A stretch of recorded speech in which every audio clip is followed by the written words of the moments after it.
नमस्कार दोस्तों, सिप यानी कि systematic investment plan mutual fund में निवेश का एक बहुत ही पॉपुलर टूल है। म्यूचुअल फंड एसोसिएशन यानी कि एमफी के जून 2024 के डेटा के मुताबिक केवल लगभग 55% इक्विटी निवेशक 2 वर्ष से अधिक समय तक एसआईपी के जरिए म्यूचुअल फंड में निवेशित रहते हैं। इसका मतलब यह है कि लगभग 45% से ज्यादा इक्विटी निवेशक 2 साल के भीतर ही अपनी सिप बंद करते हैं, अपना निवेश म्यूचुअल फंड से निकाल लेते हैं। ये जाना माना नियम है कि इक्विटी एक लॉन्ग टर्म का इन्वेस्टमेंट एसेट है। तो आखिर ऐसा क्या होता है कि जिसके कारण निवेशक बड़े उत्साह से और लॉन्ग टर्म की प्लानिंग से सिप में निवेश शुरू करते हैं, वह उनका निवेश 5 या 7 साल के भीतर ही बंद करते हैं, अपना निवेश लॉन्ग टर्म के लिए जारी नहीं रख सकते हैं। तो दोस्तों, इसकी वजह है पर्सनल फाइनेंस का सही मैनेजमेंट न होना और अपने निवेश से गैर वास्तविक उम्मीदें रखना। इसलिए अगर आप भी लॉन्ग टर्म के लिए सिप करने जा रहे हैं तो ऐसी कुछ गलतियां हैं, कुछ गलत फहमियां हैं कि जिससे आपको बचना चाहिए।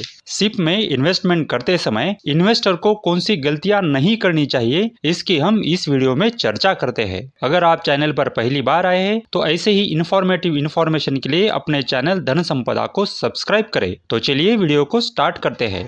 दोस्तों, सिप के माध्यम से लॉन्ग टर्म में निवेश करते वक्त आप ये गलतियां कभी ना करें। पहली गलती, ज्यादा रिटर्न की गैर वास्तविक उम्मीदें ना रखें। कई निवेशकों को लगता है कि म्यूचुअल फंड में बहुत जल्दी पैसा डबल हो जाता है या बहुत जल्दी पैसा बढ़ता है, लेकिन जब वो म्यूचुअल फंड में सिप के माध्यम से इन्वेस्टमेंट करते हैं तो उनके इच्छा के मुताबिक उनके पैसे जल्दी जल्दी नहीं बढ़ते। तो निराश और हताश होकर वह अपनी सिप बंद करते हैं और सीधे शेयर में या शेयर के फ्यूचर एंड ऑप्शन जैसे तरीकों में अपना पैसा इन्वेस्ट करते हैं। अधीरता और लालच की वजह से वह सिप से मिलने वाला कंपाउंडिंग का रिटर्न नहीं ले पाते हैं। कई इन्वेस्टर यह बड़ी गलती करते हैं कि जब बाजार में यानी कि मार्केट में जब गिरावट होती है तो अपना सिप बंद कर लेते हैं। कई निवेशक बाजार में गिरावट से घबरा जाते हैं और अपनी सिप बंद करके पैसा निकाल लेते हैं। मार्केट में गिरावट के दौरान सिप में इन्वेस्टमेंट करने से उन्हें ज्यादा यूनिट्स मिलते हैं और बाद में जब मार्केट चढ़ने लगता है तो इन्हीं यूनिट्स के जरिए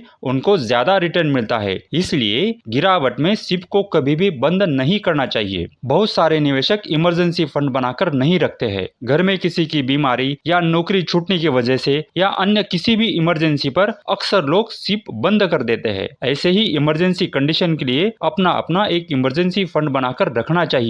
बार बार सिप बंद या चालू करने से उन इन्वेस्टर का लॉन्ग टर्म में जो गोल होता है वह गोल यानी कि लक्ष्य बाधित होता है और उनको मनचाहा रिटर्न नहीं मिल पाता। अपने अलग अलग गोल्स के लिए अलग अलग सिप बना के रखना जरूरी है। निर्धारित लक्ष्य यानी कि अपने गोल्स के बिना निवेश करने से अक्सर किसी भी जरूरत के लिए धन निकालना पड़ जाता है। इससे बचने के लिए अलग अलग गोल्स के लिए अलग अलग सिप बना के रखना चाहिए। जैसे कि घर खरीदना हो, कार खरीदना हो, ऐसी बड़ी बड़ी खरीदारी करने के लिए अलग सिप बनाए। बच्चों की एजुकेशन के लिए या शादी करने के लिए अलग अलग सिप बना के रखिए। अगर आपके कुछ शॉर्ट टर्म गोल्स हो और अगर कुछ लॉन्ग टर्म गोल्स हो तो शॉर्ट टर्म गोल्स के लिए अलग सिप बनाए और लॉन्ग टर्म गोल्स के लिए अपनी अलग सिप बनाए। ज्यादा लोन लेने से या अनियंत्रित उधारी से बचे। गैर जरूरी खर्च के लिए उधार लेने की आदत किसी के भी वित्तीय अनुशासन को बिगाड़ सकती है। उधार लेकर होटलिंग करने या घूमने फिरने में खर्च करने या महंगी खरीदारी करने से बचना चाहिए। ऐसा उधार चुकाने के लिए लोग सबसे पहले एसआईपी बंद करते हैं। तो दोस्तों, सिप के बारे में इन जैसी गलतियां करने से आपको बचना चाहिए, तभी आपको सिप के जरिए लॉन्ग टर्म में अच्छा रिटर्न मिल सकता है।